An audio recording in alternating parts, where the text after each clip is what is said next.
The Rio Grande Valley, Texas, 1990 population, 450,000. In 2018, it was over 1.4 million and rapidly growing. For decades, South Texas lacked critical access to healthcare services. With the dynamic growth of the region, there was a mounting need for better healthcare. In 2003, local physicians came together to create a full-service general acute care hospital to meet that need. DHR Health, rising for you for life.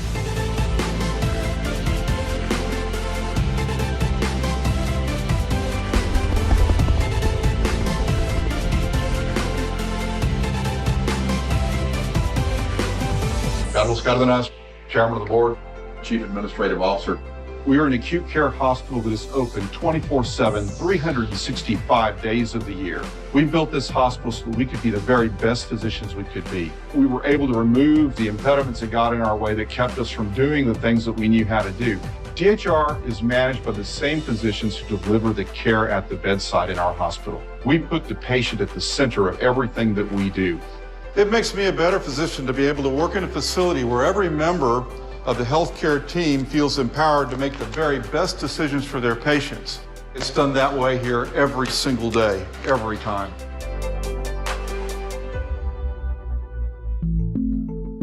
My name is Robert Martinez. I'm the Chief Medical Officer and Chief Physician Executive. So in the beginning, when we were working, most of us were out-of-town corporations, what we found was we were really having problems getting the things, the resources we needed to best care for our patients in the hospital. Patients were denied the sophisticated services that were available elsewhere. Physicians were denied the means to treat the patients in the manner in which that they were trained to do so. A particular instance I remember is when I had a really sick patient with abdominal pain, severe abdominal pain. I needed a CAT scan, I needed it quick, and I think there was a refusal of the administration at this particular hospital to hire the appropriate staff and have the appropriate equipment to be able to get that test done. That made me realize there was a problem. At the same time that tens of millions of healthcare dollars were being taken from the community and shipped to out-of-state corporations. So when you see an example like this, you really have to ask yourself, who really is benefiting from this healthcare? It sure wasn't the patient, and it sure wasn't the physician. When I was growing up, we had to travel outside of our area in order to be able to get similar care to what we can provide here today. We had to travel to Houston, 350 miles away. We had to travel to San Antonio, 240 miles away. The Valley has always been so isolated, both in terms of healthcare and economics. I'm Dr. Bertha Medina, and I practice obstetrics at DHR Health Women's Hospital. We live in one of the poorest counties in the United States, and I think a lot of our patients don't have access to healthcare, perhaps until very late in their lives.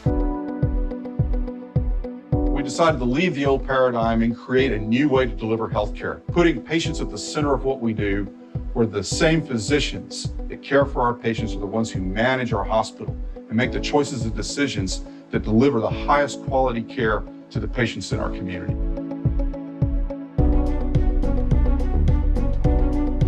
DHR Health represents a unique model of medicine where physician leadership, the latest medical technology, and a keen understanding of the community are paramount for delivering world-class health care for South Texas. DHR is majority owned by the same doctors who treat patients every day. It's not a new idea. Historically, doctors would own hospitals. But over the years, corporate healthcare took greater control of hospitals, and the gap widened between doctors and their patients. More layers of administration bureaucracy were getting in the way of patient care.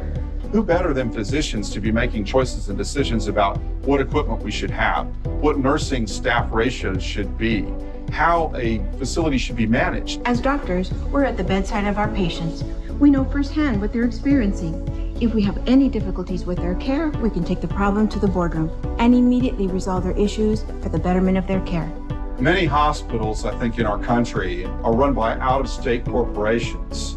They answer to Wall Street. We are a community-based hospital that answers to Main Street. It's all about the patient and the community you serve. If you're true to the community will be true to you. Here in South Texas, we are the trendsetters. We are the trailblazers. DHR Health is a hospital that is being innovative in the delivery of healthcare. Physicians want to help people. They dedicate their lives to alleviating suffering and pain. A physician-owned hospital?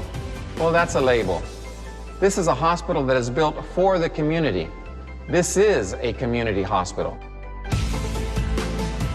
DHR Health, rising for you, for life. Hello everyone, my name is Dr. Elise Alvarado with Region 1 Education Service Center. I want to talk to you a little bit about the PATHS Project. So the PATHS Project is founded by the Texas Education Agency through the Perkins Federal Reserve Grant. And one of the great things about the PATHS Project is that it stands for Pathways Aligned to Health Sciences. So it's not just about doctors or nurses, it's really about health sciences in general. One of the things that we're going to be doing through the PATHS Project is having healthcare conferences. We're going to have workplace learning experiences. We're also going to have cyber mentoring, and we're going to be visiting your districts. It's important that you know that being part of the PATHS Project, you will receive information regarding all of the different career pathways. And you're also going to get to visit with different higher ed institutions such as UTRGV, STC, Texas A&M, and many more. We're excited to be here today, and we're really excited to have so many participating school districts. We know that this is going to be a great project, and we're happy to have you on board. Lyford, CISD. Valley View ISD. PSJ ISD. Vanguard Academy. Harlingen CISD. La Sara ISD. South Texas ISD. La Jolla ISD. Roma ISD. Hidalgo ISD. It's not just doctors and nurses, it's medical assistant, physical therapy, pharmacist, and many more. Hello, I'm Dr. Force, Chief Academic Officer. Welcome to DHR Health and the PATHS Project.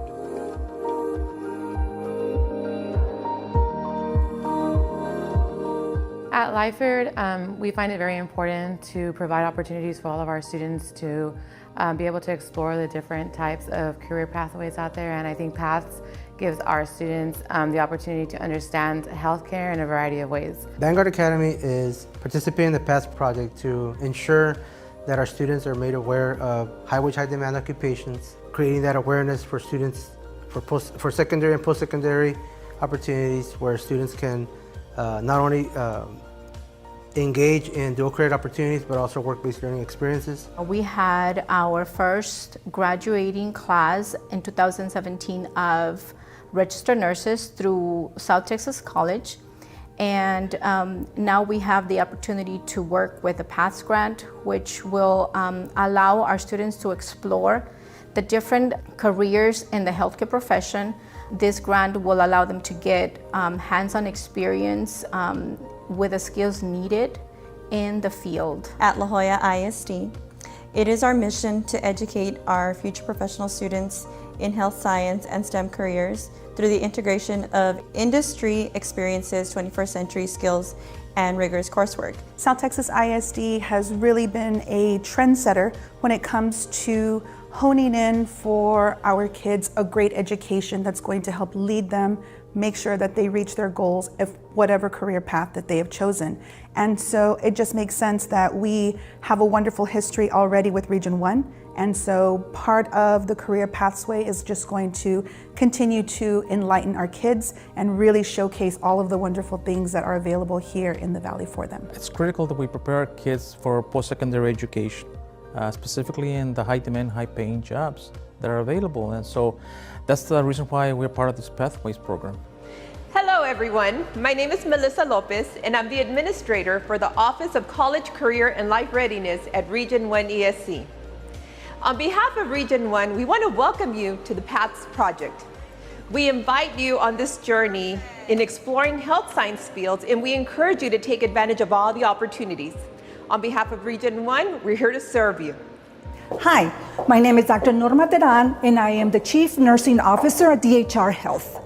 As a nurse, you can be at the bedside, you can be a case manager, you can be an educator, or you can be in the boardroom like me.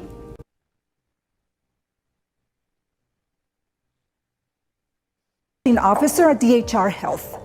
As a nurse, you can be at the bedside, you can be a case manager, you can be an educator, or you can be in the boardroom like me.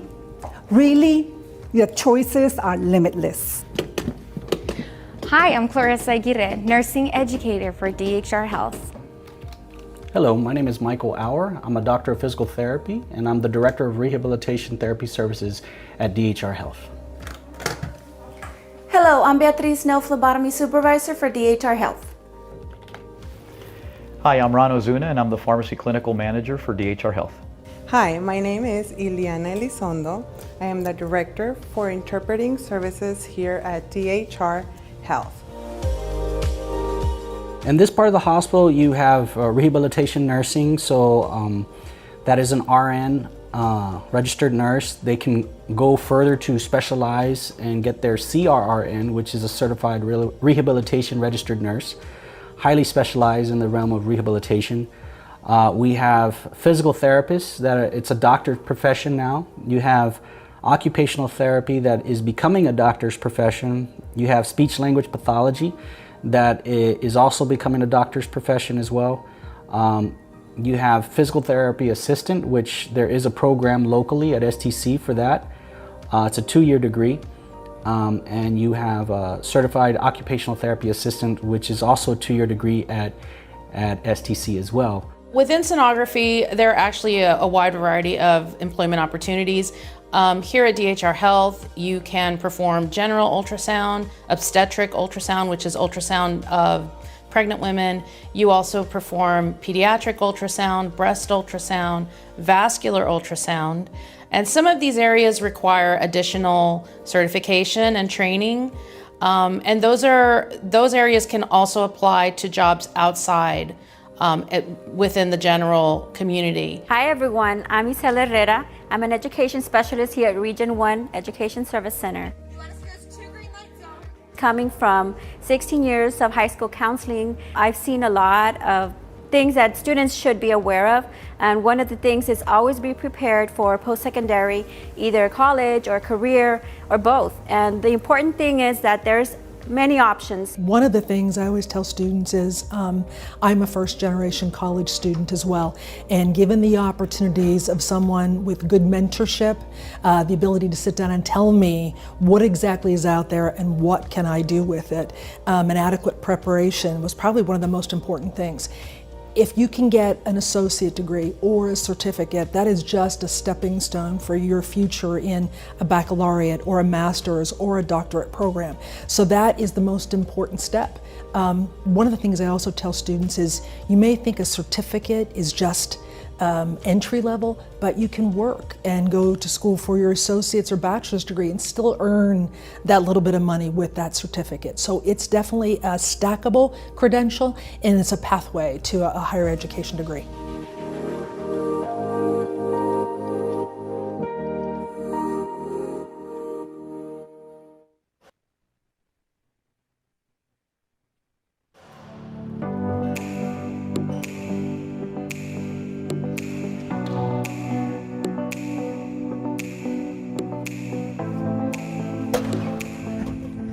Hey, Dr. Teddy Bear, and hey to you. Welcome to your PATHS conference. We are very excited to have you here. Well, sort of. See, normally you'd be walking in through these doors, but, well, it's a little different now. Instead of walking through these doors, you're right at home and you're using your computers, and that's the beauty of technology. But the information is going to be the same. You're going to get to see a lot of different career options here at the hospital. Like Dr. Teddy Bear, you work at the hospital. Do you work with just doctors and nurses? No, there's many more different career options for you and for all your friends. You can look at being medical assistants, phlebotomists, rehab, occupational therapy, and you're gonna get to see all of that today.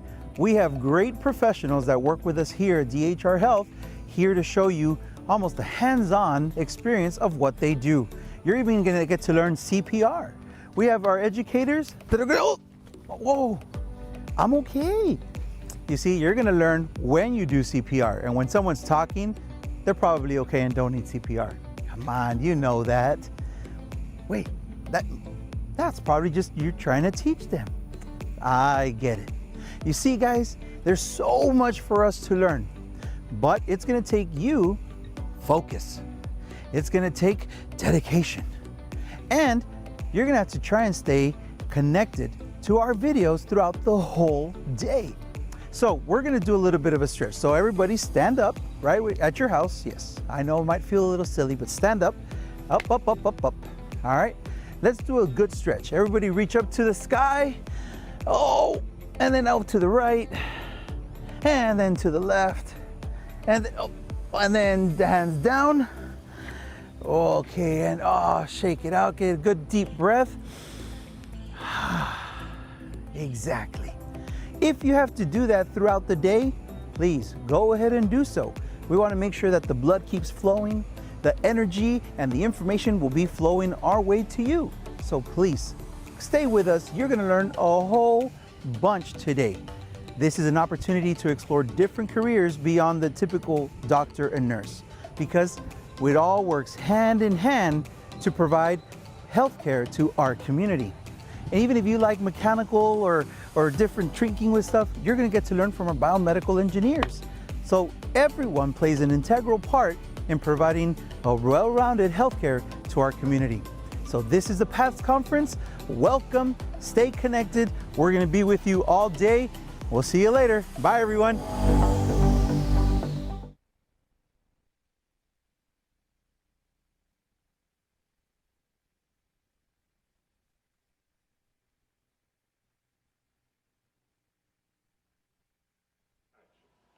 Good morning, buenos dias, students from PSJ and Hidalgo ISD. I am Dr. James Kurtz, Senior Vice President of Education and Employment Development. I want to, on behalf of our DHR Health, like to welcome you to our PATHS 2020 virtual conference. Bienvenidos, padres de familia. Esta conferencia también es para ustedes.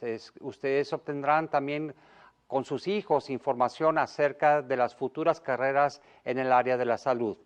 Students, please enjoy today's presentation brought to you by our DHR Health Team members. Please enjoy it. Thank you.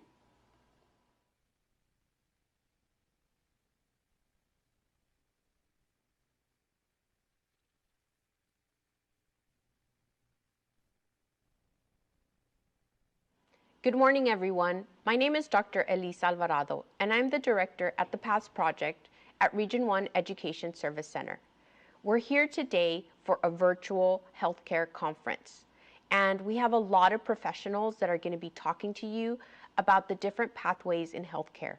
We want you to take the opportunity to participate in this conference and listen to the different things that these professionals have to say. We also have a great keynote with Dr. Lisa Chapa, so I really hope you don't miss that. If you have any questions or you want to send us any comments, please log on to our website at www.pathcentral.org and let us know how we're doing. Thank you so much for joining us today. As always, at Region 1, we're here to serve.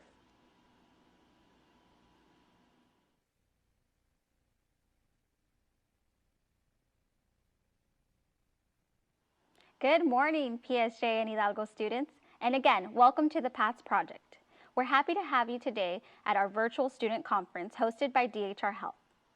I'd like to take a few minutes to outline what you can expect from today's conference. You will have the privilege of hearing from several of our DHR healthcare professionals. They'll be sharing with you their path to becoming healthcare professionals.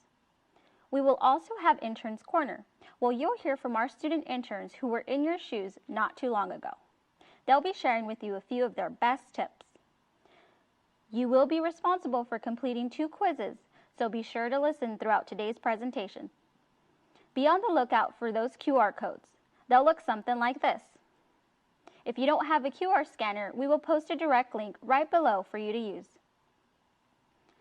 After a short break during our conference, you will come back with a special presentation from Dr. Lisa Chapa, who is a breast surgical oncologist here at DHR Health.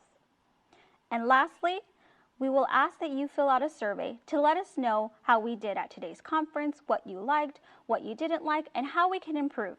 Some last recommendations for you. Take notes, Stretch often, hydrate, and enjoy.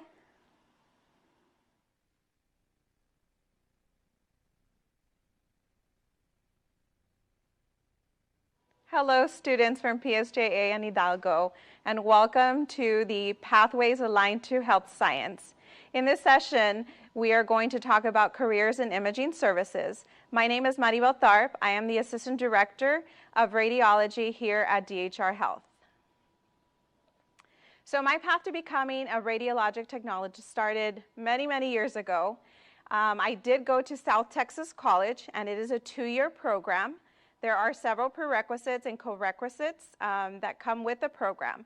So those prerequisites you need to take beforehand in order for you to apply into the program. But if you have some extra time before the application deadline, then you can also take some of those co-requisites ahead of time and clear those out before.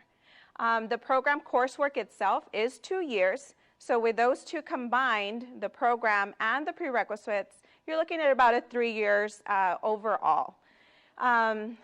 With the tuition, as far as the overall amount and the quality, you would have to check with STC to see what the tuition costs are. However, there's so many opportunities to pay for your tuition, including financial aid, scholarships, and workforce solutions. In my experience, I didn't come from a home who was able to pay for tuition. So I came from a low-income family, and I qualified for financial aid. And during that, once I got accepted into the program, I heard about a lot of different programs, and I did a lot of homework. I Googled everywhere to be able to find the opportunities that were available to me as a student. And I came across Workforce Solutions. I went over there. I talked to someone, an advisor. They directed me in so many directions to apply for different things, and I qualified, and I was able to get that. So through Workforce Solutions, they paid for my tuition. They paid for some of my textbooks, a backpack, and even some school supplies at that time. So, it doesn't hurt to check in there, call Workforce Solutions, see what type of opportunities they have.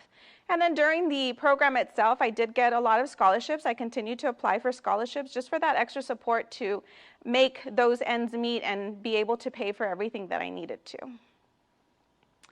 So a day in my shoes. Right now, I am an assistant director of radiology, but when I first graduated, that wasn't the case. I came on board as a radiologic technologist.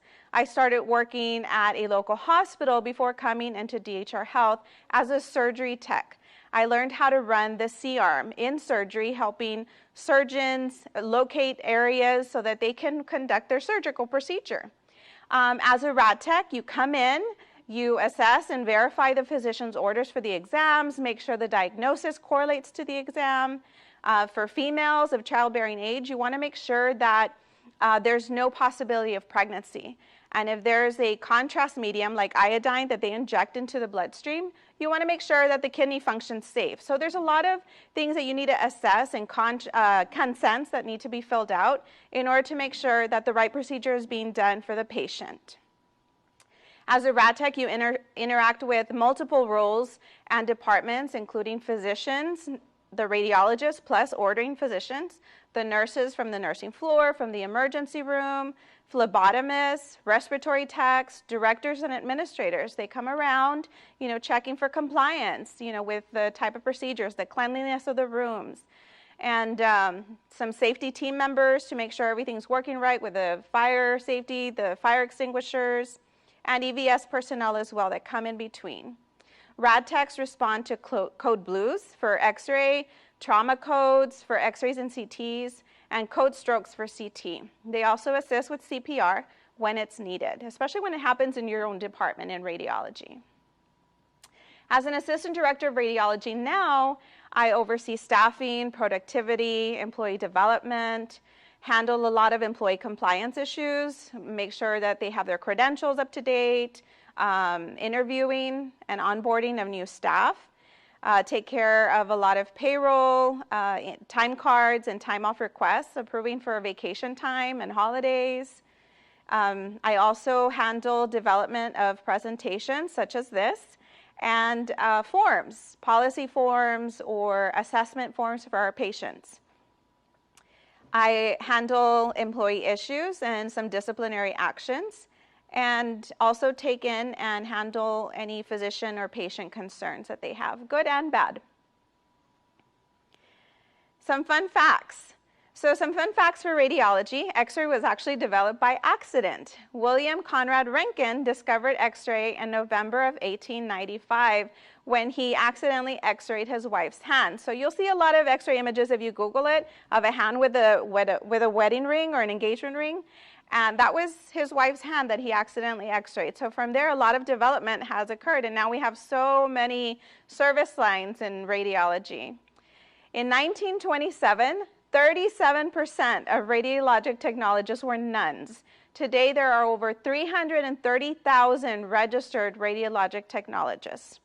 And one last fun fact, in observance of Breast Cancer Awareness Month, the first ever 3D mammography exam was performed in the US in 2011. And here you'll see some images of some of our imaging specialties. So on the left side, you see a regular, normal chest X-ray.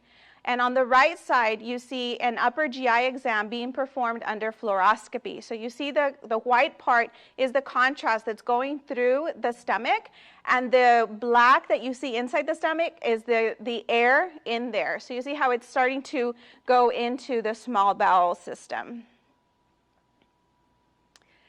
And here on this next slide, on the left side, you have a CT of the brain.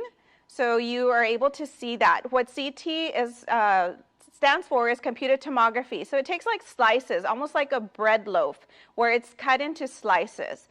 So when it's scanning thousands of images into little slices like that. So there's a couple of slices that you can see there. So it helps the radiologist to visualize any hematomas, any blood in the brain, like for stroke patients.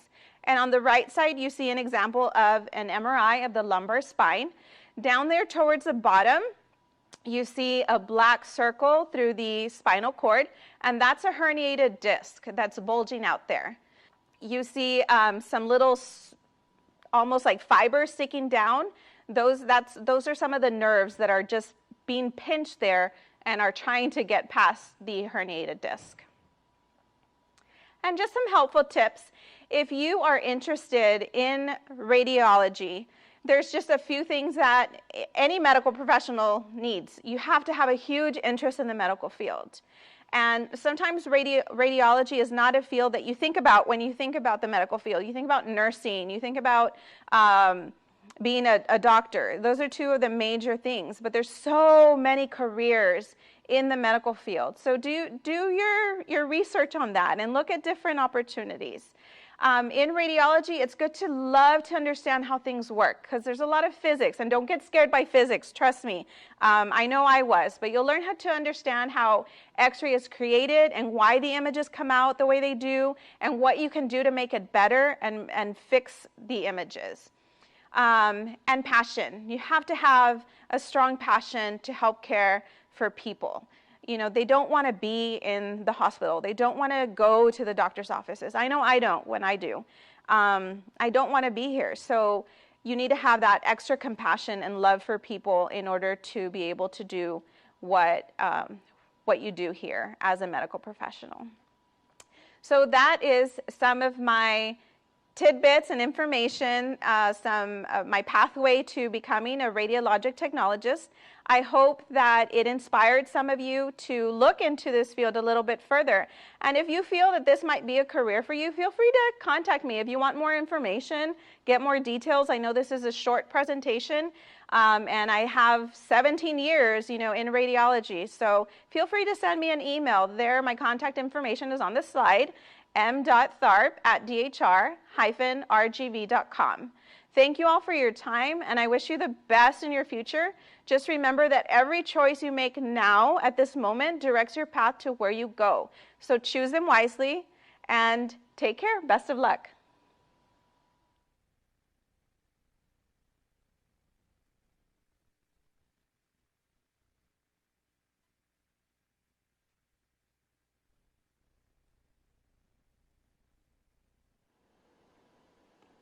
Hi students, and welcome to PATH. My name is Sigifredo Perez, and I'm the lead sports physical therapist here at DHR Health Orthopedic Sports Therapy Institute. As far as how long it took me to become a physical therapist, it took me 5.5 years. Most people it takes about 6 to 8 years, and when I was in high school, I had the opportunity to take college classes, and I took advantage of it. So you as students in high school should look up at the opportunities to take college classes, as many as you can, to get ahead of the game. As far as for me, in my undergrad, I went to UTPA, which is UTRGV now. It took me about 3 years to finish my bachelor program, and then I got accepted to the University of St. Augustine in Austin. And that program is an accelerated program, meaning you take more classes per semester. And so therefore it took me about 2.5 years. Some other physical therapy schools take about 3 to 4 years as far as the whole doctorate program. A day in my shoes, I see about 8 to 12 patients a day, depending on the volume. As a physical therapist, you're involved with evaluations, reevaluations, and even treatment visits. As far as the types of patients that I see, being the lead sports therapist, I'm more involved in the orthopedic and sports cases that we get on a daily basis. Some other professionals that we work with, we did have the addition of hand therapy, so we do see interactions with occupational therapists.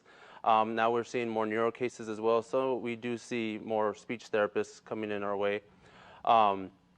Some other professionals that we work with are the orthopedic surgeons downstairs at the institute, because we're a 2-story building. So we're located on the top floor. So day to day, if I need to talk to an orthopedic surgeon or get in touch with them, I can just call them up downstairs. As a physical therapist, it's very important that you understand the human body on how it works inside and out when it comes to muscles, cardiovascular, neurological symptoms, and everything like that. In my case, being with the sports and ortho cases, I have to work on biomechanics, functional abilities, movement, make sure that patients understand proper movement so they're not hurting themselves anymore. I also deal with post-op procedures, so we get a lot of ACL tears, rotator cuff tears, ankle injuries, and everything like that. So understanding how the human body repairs itself after surgery is very important in my day-to-day activities. And lastly, being with the sports team, I do focus a lot on functional sports-specific training, so that way our athletes can get back to the field or the court in a timely manner.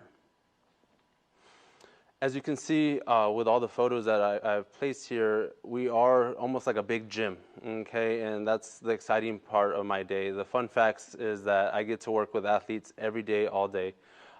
They can be high school athletes such as yourself, college athletes from UTRGV and other schools around Texas, and even professional athletes. I have worked with the Toros soccer team and the Vipers basketball team, as well as international athletes that come our way. We take care of all of them. Another fun fact is I get to build rapport with doctors all day, every day, which is a great opportunity, because a lot of times people can be hesitant to talk to doctors, and you realize that even treating doctors, they're awesome people, and they're just like you and me, and there's nothing to be intimidated by. And so having that rapport with them helps build an overall program for the patients that I get to ensure that they have the best outcome possible. And then lastly, as you can see, it's a sports-specific training facility, so it's awesome. We have all state-of-the-art facility, and we have all the machines that you can think of. We have an Alter-G, which is a zero-gravity treadmill when patients are ready to get back to running, but they can't run on land. We put them in there, it inflates, and it takes the pressure off their legs. We also have BFR training, which most people can see if they Google BFR. It's pretty much what it does is it decreases the blood flow back into the body, and it increases the healing time and increases the muscle size as well. So it's just a great overall environment to work at here at DHR. As far as helpful tips, I would say just volunteer and shadow with PTs. When I was in high school, I really didn't know what physical therapists did, and so I just assumed, oh, like they stretch people out or they heal people somehow. But being able to go out and shadow PTs is a great opportunity because you realize that it's not just the sports side of physical therapy that's awesome. There's also pediatric, there's geriatric, there's cardio, volunteer at a nursing home, you know, just to see exactly what physical therapists do all day, every day.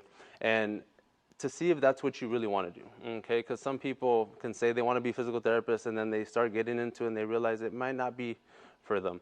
But just like I said, get the exposure for it so that way they can really learn what we do. Another thing is research the profession itself. Like I said, some people think it's just sports, but there's so many opportunities out there. Like I said, pediatrics, geriatrics, pelvic health, women's health, neuro, cardio. And so with all that being said, learning what we do as physical therapists and the vast variety of opportunities for physical therapists are great. And so if you educate yourself and learn it, and like I said, just Google it, just see what's out there, and that can help you understand if that's the path you want to go down. And lastly, research PT schools. Understanding each PT school is different and they have their different specifications, learning which prereqs they need to take and accept. As high school students, you can take college classes, so get ahead of the game and understand which schools you want to go to and which prereqs you want to take, okay? Some schools are more manual based, some schools are more research based. See which one you want to go to as well, and Texas has a lot of them. And so understanding where you want to go and what you want to do in the future is the best. As far as my contact information, I left it there on the PowerPoint. My email is siperez@dhr-rgv.com. The phone number there is for the office. If you have any questions, feel free to contact me. Shoot me an email or call and ask for Ziggy. I love to help. I love to talk about the profession. So if you have any questions, just let me know and we'll get in touch. Thank you. You have a wonderful day and good luck.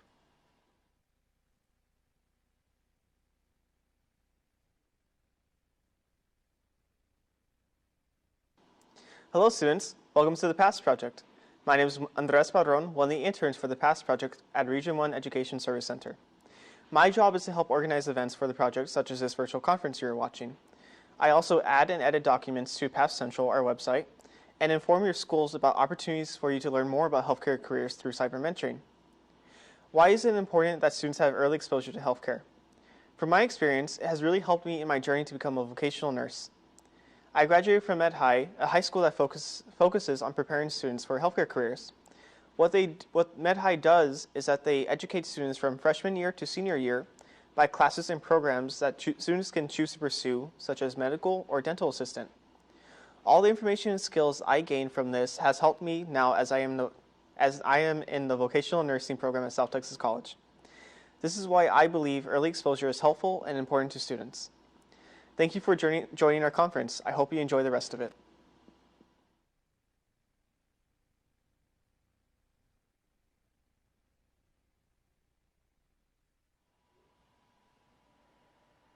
Good morning, students. It is a pleasure to be here with you today to speak to the pathways aligned to healthcare students. My name is Dr. Lisa Trevino. I'm the Vice President for Research and Development at the DHR Health Institute for Research and Development.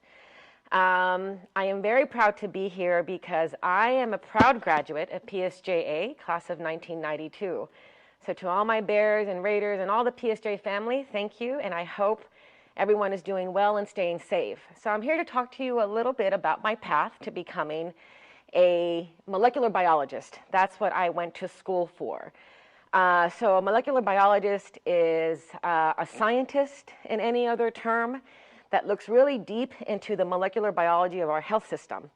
I went to PSJ, as I mentioned, and after PSJ, I attended the University of Texas in San Antonio, UTSA, and I received a bachelor's in biology. And it was at that time that I was still undecided if I wanted to go into medicine or if I wanted to go into science as a career. And I know that clinical research and biomedical sciences as a career is not as emphasized or mainstream as you would to become a physician or a nurse or a pharmacist, which are all amazing professions. I just wanted to take the route of becoming a scientist so that I could help the physicians and the nurses and the pharmacists better treat our patients that have some, rare diseases like we see here in the Rio Grande Valley. So let's just say I went to high school, I got a bachelor's, I followed on to receive a master's, and I got a little bit deeper into the science, and I did endocrinology, where I looked at our hormones and our metabolic system that we have internally. And I think it was when I received my master's in biotechnology or in endocrinology that I decided that I really wanted to focus on science. So as you can see, I continued on with my education and sought higher education. I ultimately received a PhD in molecular biology. I moved to California and received a doctorate. And so if you look at the entire time that it took me from high school to a bachelor's, to a master's, to ultimately receiving the doctorate, it was quite some time. Let's just say, let's do the math. So 12, right, to get through grade school and high school, another 4 to get my bachelor's, another 2 to get my master's, and then another 6 to receive my PhD. So that's several years, many years, to receive ultimately my doctorate. But it was something that I was really passionate about, and that's something that I'd like to emphasize to students here. Find something that you're passionate about and follow it. Like I mentioned, PSJA is my alma mater, UTSA, and then of course I went to the University of California at Santa Cruz and received my doctorate.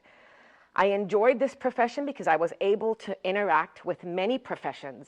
Like I mentioned, physicians, nurses, pharmacists, engineers, because all of those, let's say, professions and expertise is critical for us scientists to make discoveries, to be able to advance medicine, to advance the latest technology to be able to bring to the patient community. So if someone were to ask me what are the skills necessary to succeed in this profession, I would just say one of the biggest skills is determination and resilience, because trust me, it's not easy. Nothing in life is easy. There's many struggles along the career path, whether it be in education, whether it be personal. So I think if I had to tell you the most important skill, I wouldn't be able to give you one, but I would say certainly to be determined and to be passionate and to understand that what you're doing, you really have to find the love and drive to do it, because then it won't be difficult for you to continue. So I'll talk to you a little bit about some fun facts about my profession. So the beauty of research and really biomedical science is that you're allowed to be as creative and to be as innovative as possible. You get to ask all the cool questions. Why does this happen? Why does a cell divide? How does cancer start? How can we stop the cancer? So the most fun part of my career, or my training, I should say, as a scientist, was the fact that I was able to be creative and innovative, and I could, ask as many amazing questions and do the research and scientific process to help answer those questions.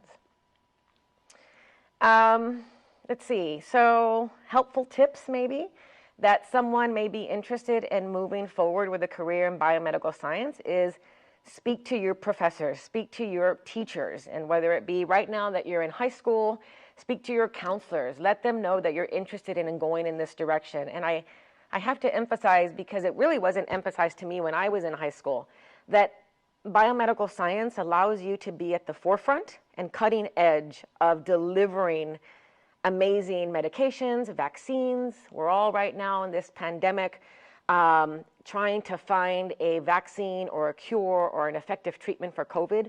So it's really important to stress and to identify that you want to move forward in not just treating and being the practitioner for treating patients, but also on the discovery and the scientific side. So speak to your teachers, professors. You're always welcome to reach out to me. Certainly you can call me at our office or at the DHR Health Institute for Research and Development. Our number is 362 2390. So 956-362-2390. reach out to us, ask us questions. You could feel free to come and tour our research institute, and I hope this was giving you a little bit of light as to a day in the life of a clinical research scientist. Thank you. Stay safe, wear your masks, and wash your hands. Thank you.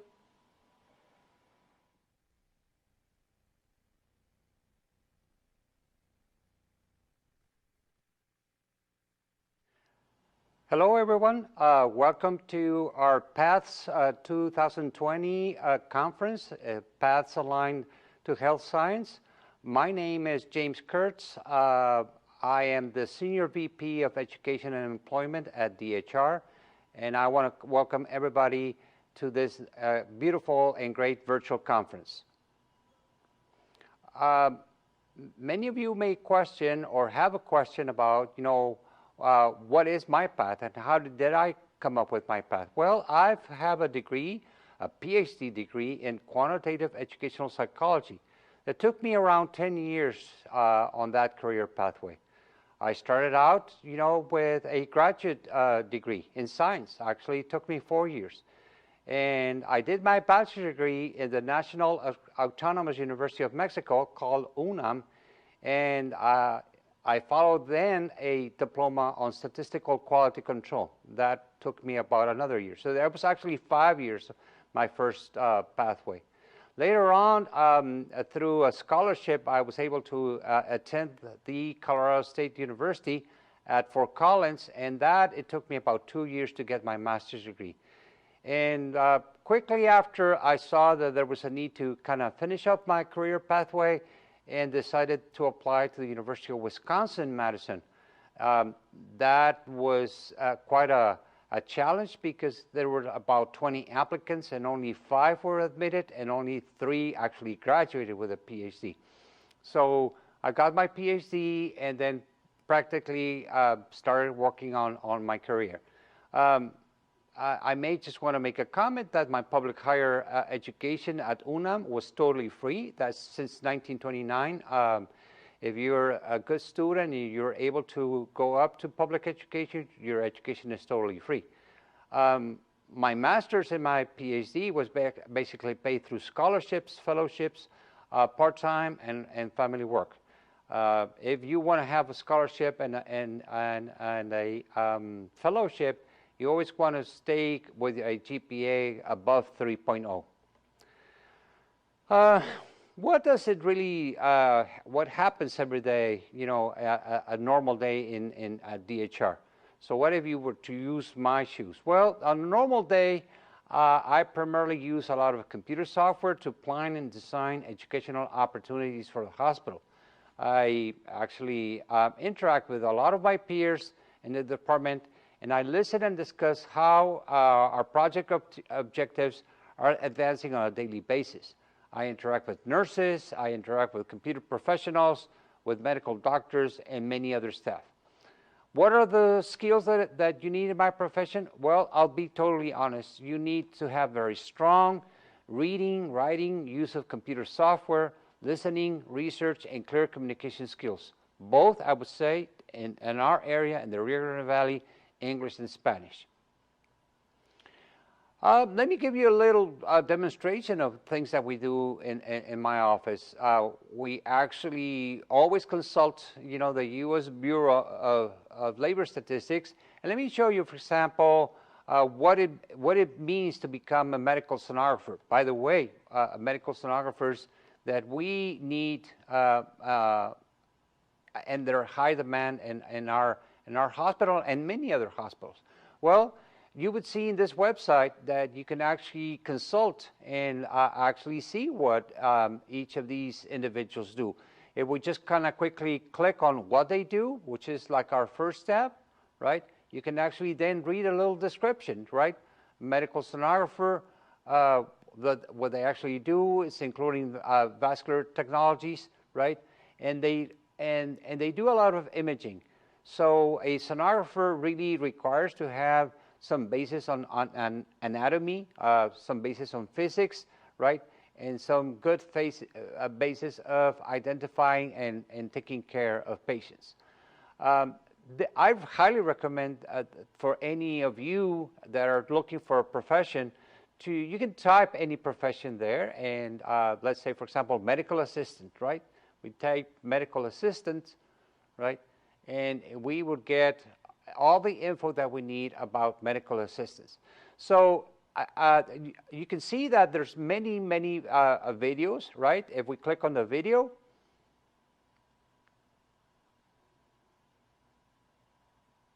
and we make the video a little bit larger, right? You can always hear these videos, and you can actually then see by yourselves, you know, the type of profession, the daily shoes that each of these professionals are doing. So highly recommend that you go into this website. Counselors will do it, and you will find all the information that in our country we have for every single career pathway. What helpful tips can I actually recommend?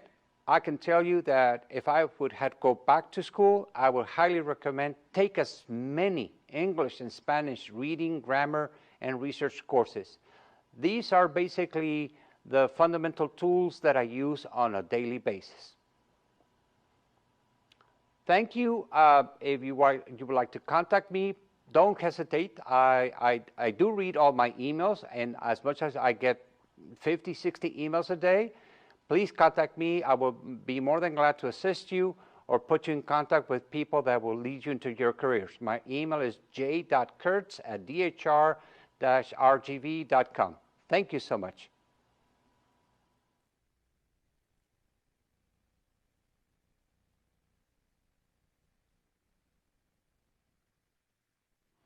Hi everyone, we're glad you're here to be a part of the second year of the PATS project.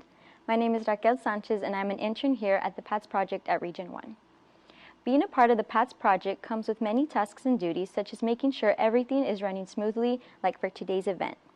As interns of the PATS project, we help prepare for conferences like this one with your teachers, principals, and counselors to make sure everything is running smooth for you. Now with COVID-19 going on, having an impact on the way things run around here, we are having to do things a little different, but that has not stopped us from creating a conference specifically for you guys. In the PATS program, you as students and educators will learn more about different health science careers that are out there, and the options are limitless. Throughout the day, you will hear and see from professionals here at DHR Health and what it is like in a day of their careers and what it takes to become a certain professional. The PATS project is a great opportunity for you to learn about the health science professional careers, and we hope that you are able to take away great points today that will help you in the future. Don't be afraid to explore the many options that you have. Enjoy the conference.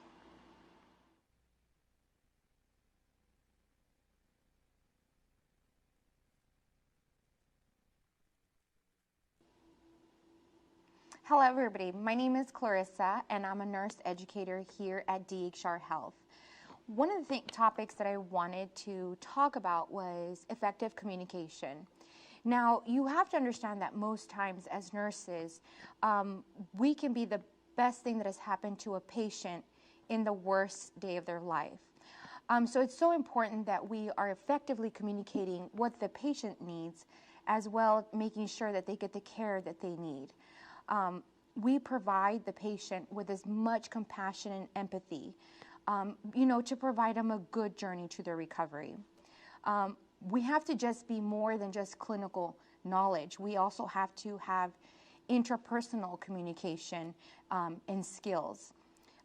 Communication is a vital element in nursing in all areas, in all activities, and its interventions such as prevention and treatment, rehabilitation, therapy, education, and to promote their health. Understanding the immediate needs of a patient when they are sick is very important, because we need to make sure we address those needs as we see fit. In the sense that they came in for an emergency, we have to acknowledge what is the concern. Most times when people come to the hospital, this is the last place that they want to be. So being an active listener and listening to what the patient needs will help build that rapport. And rapport means that when you begin to trust someone, that you start to explain things in confidentiality. Active listening is a huge part of communication. You can't help people or assure that they understand what you are saying until you are listening. You see, if something falls behind me, I'm hearing something fall, but it isn't until I turn around that I look to see what the object is, that I'm listening objectively to what is actually happening. Also, part of communication is understanding the emotional state of the patient. We want to provide not just a physical well-being, but an emotional well-being for the patient. We have to be able to provide that deeper level of understanding. You know, also understanding social, the social determinants of health. For example, things that don't have to do with the patient's illness or trauma or concern at the time, but also what are other derivatives that are contributing to the patient's health. You know, maybe their financial status, maybe the fact that they don't have insurance. We're here to take care of our patient, and recovery is so important for us.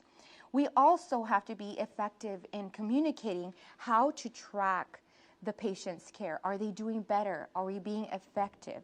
Right? We always want to assess our patient. We want to implement any treatments that we need to, and then we need to evaluate if what we did was actually benefiting the patient, and are they getting better? So what we are doing in response to that, is it working? We also want to make sure that we identify special needs, and that could be anything between a language barrier. If the patient is Spanish speaking, primary, which is here in the Valley, it's predominant. Everybody's primary language is usually Spanish, and then they understand English, but again, their primary language is Spanish. So we want to make sure that they know everything in their native tongue. They could also be someone that speaks Mandarin. We want to make sure that they're able to communicate their concerns in that aspect. So communication is very effective when they're able to relay their needs and their wants concerning their care. And that is important because then they become an integrated part of the continuation of recovery in that aspect. We also want to make sure that communicating is also advocating for our patient. What do we see fit that is going to benefit the patient, that's going to provide a positive response? So in other aspects, communication, we also have to understand our body language, how we stand.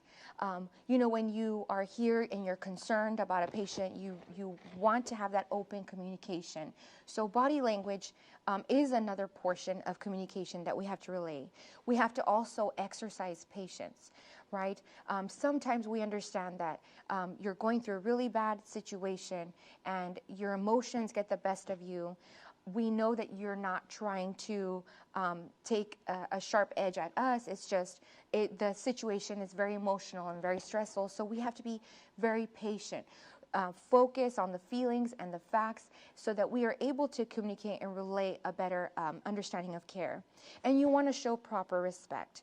When you're showing respect on someone who is probably not at the best state and they're very angry, you know, you still want to say something like, what can I do for you? How can I help you? You know, please allow me the opportunity to make this right. What you can do now. You don't want to have a lingering conversation about what can't be changed.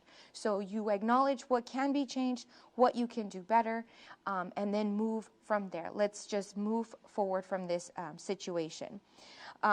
Building rapport is one of the biggest things because the patient sometimes will feel intimidated when they're hearing bigger words that they probably don't understand, but they're too not embarrassed, but they just don't want to be asking for too many explanations. They just want the process to go a little bit faster. But when you build a rapport with the patient is able to communicate just why are they hesitating or what their concerns are. And that helps us communicate to the physicians on having an itemized care plan for that patient. We also want to recognize sensory challenges. We want to make sure that we provide the care and ensure the best comfort that we can for our patient. We also, in that sense, want to use plain language. Be simple and clear. What needs to happen? You know, when this happens, then this will happen. If this doesn't happen, then this won't happen. A lot of the communication, sometimes when people are faced with a difficult decision to make, often we try to help patient or patient family members avoid that feeling of guilt. You know, people don't want to be blamed for someone's end of life, choosing whether they should be disconnected or not disconnected. That's a very hard choice. And so as nurses, we have to be able to communicate what is the risk of doing something versus the risk of doing nothing, and what is going to be at the most benefit. And always showing empathy is one of the biggest things that it can contribute to communication. You know, it's like when something is important to you, it may not be important to your parents. What's important to your parents may not be important to you.